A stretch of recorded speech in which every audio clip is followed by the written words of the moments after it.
Marami ang nagulat matapos maglabas ng mabibigat na akusasyon si Senator Amy Marcos laban kay Pangulong Ferdinand Marcos Jr.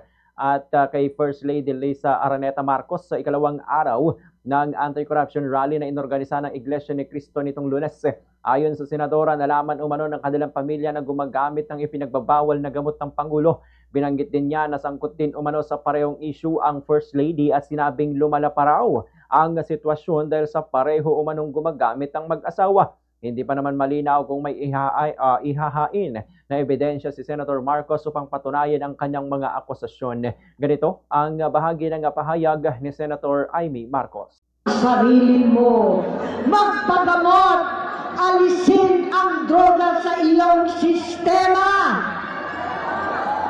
Wala akong ibang gusto kundi gumaling ka, malampasan natin ito muli.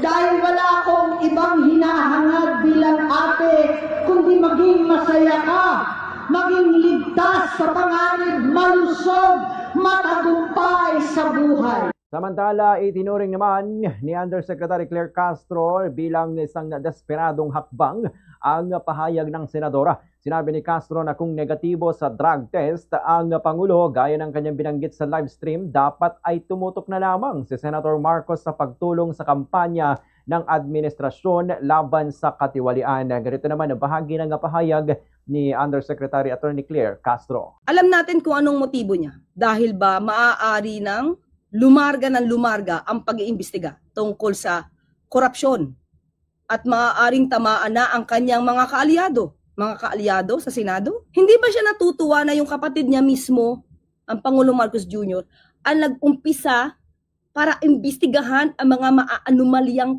flood control projects na to? Ang Pangulo ang gustong maglinis ng kalat noong nakaraan. Bakit siya masyadong concerned ngayon about di umanong paggamit ng drug test? Samantala, ang dating Pangulong Duterte umamin nagmamarihuana at nag-fentanyl. Hindi niya kinall out. Pati yung pagnanakaw ni dating Pangulong Duterte, wala siyang